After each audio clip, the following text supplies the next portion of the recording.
Hello বন্ধুরা, আসসালামু আলাইকুম। আমি Arif. Welcome to my new another blog. তো আজকের ভিডিওতে আমি আপনাদের সাথে শেয়ার করব যে আমরা বাংলাদেশে যারা বাড়ি নির্মাণ করি, অর্থাৎ বিল্ডিং, ঘর, ইভেন টিন শেড যে ঘর বিল্ডিংগুলো নির্মাণ করা হয়, তো সেক্ষেত্রে ঘরের ভিতরে আমি একটা বাড়ি নির্মাণ করছি, ঘর নির্মাণ করছি। ঘরের ভিতরে ফ্লোরে দেওয়ালের পাশ দিয়ে ফেটে গেছে দেখছিলাম, ফেটে মাঝখানে একটু ডেবে গেছে। তো মূলত এটা হচ্ছে আমাদের ভুলের কারণে। অর্থাৎ আমরা যখন বাড়ি নির্মাণ করি তখন আমরা ফ্লোরে রড দিই না, বা ফ্লোরে যে পর্যাপ্ত পরিমাণ শক্ত জিনিস ব্যবহার করা হয় না বা রড ব্যবহার করা হয় না, যার জন্য আমাদের ফ্লোরটা ফেটে যায়। বা ফ্লোরটা ফেটে যায় কোন জায়গায়? দেওয়ালের পাশে, অর্থাৎ যেখানে দেওয়াল আছে তার পাশেই ফ্লোরটা ফেটে যায়, যার জন্য মানে মূলত হচ্ছে আমরা রড ব্যবহার করি না, তার জন্যই আর কি ফেটে যায়।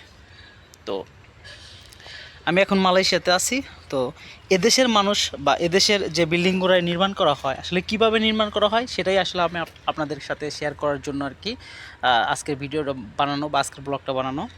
তো আসলে এই যে দেখতে পাচ্ছেন এইখানে, এই যে এটা হচ্ছে হলো গ্রেড বিম, অর্থাৎ যে মাটির নিচে যে বিম থাকে, মানে আমরা যেটা বলি যে আমাদের অঞ্চলে বলে যে ডোয়া। তো এই যে এইটুকুন এইটুকুন হচ্ছে ডোয়া, অর্থাৎ এর উপর থেকে এইটুকুন হবে হচ্ছে হলো এরপর হবে ফ্লোর। তো দেখেন, আর এই যে রডটা দেখা যাচ্ছে, এই রডটা এটা হচ্ছে হলো বারান্দা। মানে এই যে দাগটা দেখতেছেন, এই পর্যন্ত হচ্ছে ঢালাই হবো বারান্দার, এই পর্যন্ত ঢালাই হবে, মানে বারান্দার যে ঢালাইটা এই পর্যন্ত হবে। তো যদি এই পর্যন্ত হয় তাহলে দেখেন এই রডটা দিছে হচ্ছে একটু নিচে। তো মূলত হচ্ছে যে এইটা যদি আমাদের দেওয়াল হয়, এখানে হলো দেওয়াল, তো এইটা যদি দেওয়াল হয় তাহলে আপনার এইখানে ফাটার সম্ভাবনা আছে। তো এই রডটা দিছে মূলত হচ্ছে যে বারান্দার যে ফ্লোরটা হবে সেই জন্য এই রডটা দিছে। তো এখানে ফলাই দেওয়া পরে এখানে আর নাম যে বিআরসি আছে, অর্থাৎ খাঁচার মতো যে এক ধরনের বিসি আছে, সে রড আছে, সেই রডগুলোই আর কি এর সামনে দেওয়া হবে।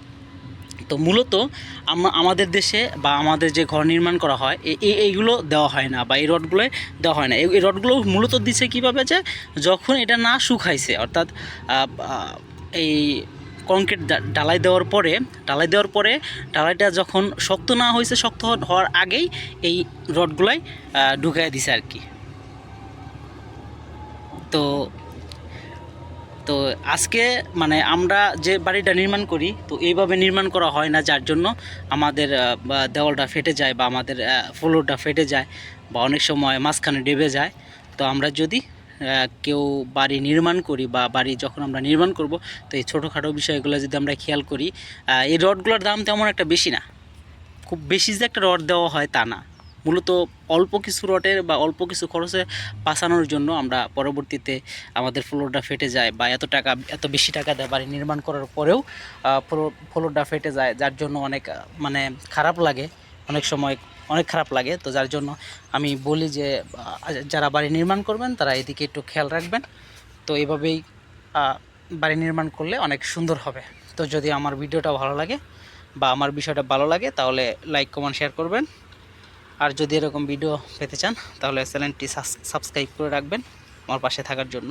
আর একটা বিষয় আমি আপনাদেরকে বলি যে দেখেন, এটা হচ্ছে আমি এপাশে দেখালাম হচ্ছে বারান্দাতে একটু নিচে, কিন্তু যেটা ফ্লোর সেটা করলে একটু উপরে দিয়ে দিছে, দেখতে পাচ্ছেন, উপরে